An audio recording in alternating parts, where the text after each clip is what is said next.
Next important question, അപവർത്തനം. എന്താണ് അപവർത്തനം? ഒരു മാധ്യമത്തിൽ നിന്ന് പ്രകാശിക സാന്ദ്രത വ്യത്യാസമുള്ള മറ്റൊരു മാധ്യമത്തിലേക്ക് പ്രകാശം ചരിഞ്ഞു പതിക്കുമ്പോൾ മാധ്യമങ്ങളുടെ വിഭജന തലത്തിൽ വെച്ച് അതിൻ്റെ ദിശയ്ക്ക് വ്യതിയാനമുണ്ടാകുന്നു. ഈ പ്രതിഭാസത്തെയാണ് അപവർത്തനം എന്ന് പറയുന്നത്. അപവർത്തനം അഥവാ റിഫ്രാക്ഷൻ. ഓക്കെ, ഇനി എന്താണെന്ന് നമുക്കൊന്ന് വിശദമായിട്ട് നോക്കാം. ഇപ്പോൾ നമ്മൾ പലപ്പോഴും കണ്ടിട്ടുള്ളൊരു ഒരു പ്രതിഭാസമാണിത്. എന്താണ്? ഒരു ഗ്ലാസ്സിൽ, സ്ഫടിക ഗ്ലാസ്സിൽ എന്ത് ചെയ്യുകയാണ്, ഒരു സ്ട്രോ അല്ലെങ്കിൽ ഒരു കമ്പോ ഒരു സ്പൂണോ ഇടുന്ന സമയത്ത് ആ ജലത്തിലേക്ക് ഇത് പ്രവേശിക്കുന്ന സ്ഥലത്തേക്ക് എന്ത് ചെയ്തതായിട്ട് കാണപ്പെടുന്നു? ഒടിഞ്ഞതായിട്ട് കാണപ്പെടുന്നു, അല്ലെങ്കിൽ മടങ്ങിയതായിട്ട് കാണപ്പെടുന്നുണ്ട്. അപ്പോൾ എന്തുകൊണ്ടായിരിക്കും ഇങ്ങനെ? ഇതിനുള്ള റീസൺ അപവർത്തനമാണ്. നമുക്ക് നോക്കാം.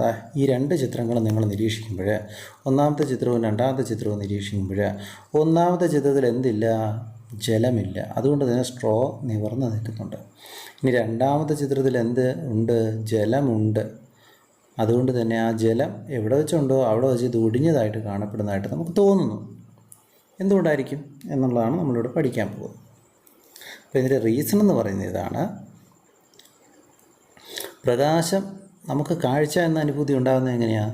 കാഴ്ച എന്ന അനുഭൂതി ഉണ്ടാകുന്നത് ഒരു മാധ്യമത്തിൽ വന്ന് പ്രകാശം തട്ടും.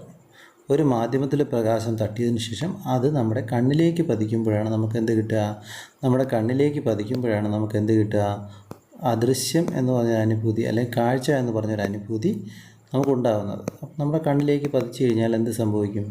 നമുക്ക് കാഴ്ച എന്ന് പറയുന്ന അനുഭൂതി ഉണ്ടാകും. തട്ടി നമ്മുടെ കണ്ണിലേക്ക് വേണം പ്രകാശം. അപ്പോൾ പ്രകാശരശ്മി സഞ്ചരിക്കുമ്പോൾ എന്ത് സംഭവിക്കുമെന്ന് നോക്കാം. ഇങ്ങനെയുള്ള സമയങ്ങളിൽ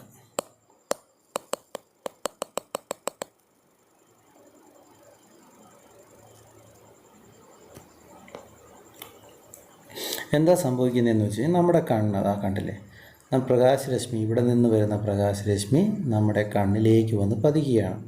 ഇപ്പോൾ വെള്ളമൊന്നും ഇല്ലാത്ത സമയത്താണെങ്കിൽ, അല്ലെങ്കിൽ അതിൽ ലിക്വിഡ്സ് ഒന്നും ഇല്ല എന്നുണ്ടെങ്കിൽ എന്ത് സംഭവിക്കും? ഈ പറയുന്ന പ്രകാശരശ്മി ഇവിടെ നിന്ന് വരുന്ന നമ്മുടെ കണ്ണിലേക്ക് വന്ന് പതിയും. അതേസമയം ജലം നിറച്ചിരിക്കുകയാണെന്ന് കരുതുക. അപ്പോൾ നമ്മൾ ഇവിടെ നോക്കുമ്പോൾ നേരെ ഈ ഒരു സ്ട്രെയിറ്റ് റേസിൽ നമ്മുടെ കണ്ണിലേക്ക് വരും പ്രകാശം. അതേസമയം ഇവിടെ നോക്കുമ്പോഴോ, ഇവിടെ നിന്ന് ഈ തുമ്പിൽ കാണപ്പെടുന്ന, അല്ലെങ്കിൽ ഇവിടെ നിന്ന് വരുന്ന പ്രകാശരശ്മി നേരെ ഇവിടെ വരുന്നു. ആ ഒരു പ്രതലത്തിൽ വെച്ച് അതിന് ദിശാവ്യതിയാനം കുറച്ചുകൂടെ ഒന്ന് ചരിയുന്നു, അല്ലേ, നമ്മുടെ കണ്ണിലേക്ക് പതിക്കുന്നു. അപ്പോൾ നമ്മൾ എന്ത് ഫീൽ ചെയ്യും? ഇത് നോക്കുമ്പോൾ സ്ട്രെയിറ്റ് ആയിട്ട് നോക്കിക്കഴിഞ്ഞാൽ ഇവിടെ ആയിട്ട് നമുക്ക് തോന്നും. അതായത് വസ്തു ഇരിക്കുന്ന ഇവിടെയാണെന്ന് തോന്നും. യഥാർത്ഥത്തിൽ അവിടെയാണോ ഇരിക്കുന്നത്? യഥാർത്ഥത്തിൽ അവിടെയല്ല വസ്തു ഇരിക്കുന്നത്. വസ്തു ഇരിക്കുന്നത് ഇവിടെ തന്നെയാണ്, ഇവിടെ തന്നെയാണ്. അപ്പോൾ അതാണ് ഇതിൻ്റെ ഒരു കാരണം. അതായത് നമ്മളൊരു വസ്തു നോക്കുന്നു. ആ വസ്തു നോക്കുമ്പോൾ നോർമലി എന്താ സംഭവിക്കുക? ആ വസ്തുവിൽ തട്ടുന്ന പ്രകാശരശ്മി നമ്മുടെ കണ്ണിലേക്ക് പതിക്കുമ്പോഴാണ് എന്ത് സംഭവിക്കുന്നത്? നമുക്ക് കാഴ്ച, അല്ലെങ്കിൽ അങ്ങനെ ഒരു വസ്തു അവിടെ ഉണ്ട് നമ്മൾ തിരിച്ചറിയുന്നത്. അതേസമയം ജലത്തിലാണെന്നുണ്ടെങ്കിൽ എന്ത് സംഭവിക്കും? നമുക്ക് ഇവിടെ നിന്ന് വരുന്ന പ്രകാശരശ്മി ആക്ച്വലി ഇവിടെ നിന്ന് ട്രാവൽ ചെയ്ത് ഇവിടെ എത്തിയതിന് ശേഷം അതിൻ്റെ സഞ്ചാരപാതയിൽ വ്യതിയാനമുണ്ടാകും. അപ്പോൾ ഇങ്ങനെ ചരിഞ്ഞിട്ട് നമ്മുടെ കണ്ണിലേക്ക് വരിക. നമ്മൾ നോക്കുമ്പോൾ എന്താണ്? നമുക്ക് ഈ പ്രകാശം സഞ്ചരിച്ച വഴിയൊന്നും അറിയത്തില്ല. നമ്മൾ നോക്കുമ്പോൾ നമ്മുടെ സ്ട്രെയിറ്റിനെ നമ്മൾ കണ്ടു. അപ്പോൾ ഇവിടെയാണ് ആ വസ്തു എന്ന് നമ്മൾ തെറ്റിദ്ധരിക്കും. ഈ പ്രതിഭാസത്തിൻ്റെ പേരാണ് ആക്ച്വലി അപവർത്തനം, അല്ലെങ്കിൽ ഇതാണ് അപവർത്തന കാരണം. ഇനി കുറച്ചുകൂടെ വിശദമായിട്ട് നമുക്ക് നോക്കാം. ഇവിടെ നമുക്ക് പ്രകാശപാതയുടെ രേഖാചിത്രം, ഈ ചിത്രവും ഈ ചിത്രവും കൂടെ കമ്പൈൻ ചെയ്ത് നമ്മൾ നോക്കുമ്പോൾ നമുക്ക് മനസ്സിലാവും. ഇവിടെ നമ്മളൊരു ലേസർ ബീം ഉപയോഗിച്ച് ഒരു കുട്ടി ഗ്ലാസ്സിൽ ഒരു ഫിഷ് ടാങ്കിലോ മറ്റോ നിറച്ചിരിക്കുന്ന ജലത്തിലേക്ക് ലേസർ ബീം പതിപ്പിക്കുകയാണ്, ചരിച്ചു പതിപ്പിക്കുകയാണ്. പ്രത്യേകം ശ്രദ്ധിക്കുക, ചരിച്ചാണ് പതിപ്പിക്കുന്നത്. എന്ത് സംഭവിക്കുന്നു? ഈ വിഭജനതലം അഥവാ ഈ പ്രതലത്തിൽ വെച്ച് എന്ത് സംഭവിക്കും? അതിൻ്റെ ദിശാവ്യതിയാനം, അത് ചരിഞ്ഞു പോകുന്നതായിട്ട് നമുക്ക് ഫീൽ ചെയ്യും. പിന്നെ ചരിഞ്ഞ് പോകും. ആ പ്രകാശരശ്മി ഫീൽ ചെയ്യല്ല, ചരിഞ്ഞ് പോകും. അപ്പോൾ ഇതിനെയാണ് നമ്മൾ എന്തെന്ന് പറയുക? അപവർത്തനം എന്ന് പറയുക. ഇതിനെ നമ്മൾ പ്രകാശപാതയുടെ രേഖാചിത്രം, ആ ഒറ്റ രേഖയിൽ നമ്മൾ പറഞ്ഞു കഴിഞ്ഞാൽ ഇവിടെ നിന്നൊരു രേഖ ഇങ്ങോട്ട് വരുന്നു, ഈ വിഭജനതലത്തിലെ ഈ പ്രതലത്തിൽ തട്ടുന്നു, തട്ടിയതിന് ശേഷം നേരെ അവിടെ നിന്ന് ചരിഞ്ഞ് താഴോട്ട് ചരിഞ്ഞ് പോവുകയാണ്. വായുവിൽ നിന്ന് ജലത്തിലേക്ക് ഇവിടെ പ്രവേശിക്കുകയാണ്. അപ്പോൾ ഇതാണ് എന്താണ്? വ്യത്യസ്ത പ്രകാശിക സാന്ദ്രതയുള്ള രണ്ട് വസ്തു. നമ്മളത് മുൻ ക്വസ്റ്റ്യനിൽ പഠിച്ചു. ആർക്ക് പ്രകാശിക സാന്ദ്രത കൂടുതലാണ്? ജലത്തിന്. വായുവിന് പ്രകാശിക സാന്ദ്രത കുറവുമാണ്. അപ്പോൾ പ്രകാശിക സാന്ദ്രത കുറഞ്ഞ വായുവിൽ നിന്ന് പ്രകാശിക സാന്ദ്രത കൂടിയ ജലത്തിലേക്ക് ഇത് ചരിഞ്ഞു പതിക്കുകയാണ്. ചരിഞ്ഞു പതിക്കുമ്പോൾ എന്ത് സംഭവിക്കും? ആ വിഭജന തലം, അതായത് ഈ ഒരു സ്ഥലം, ആ വിഭജന തലത്തിൽ വെച്ച് എന്ത് സംഭവിക്കും?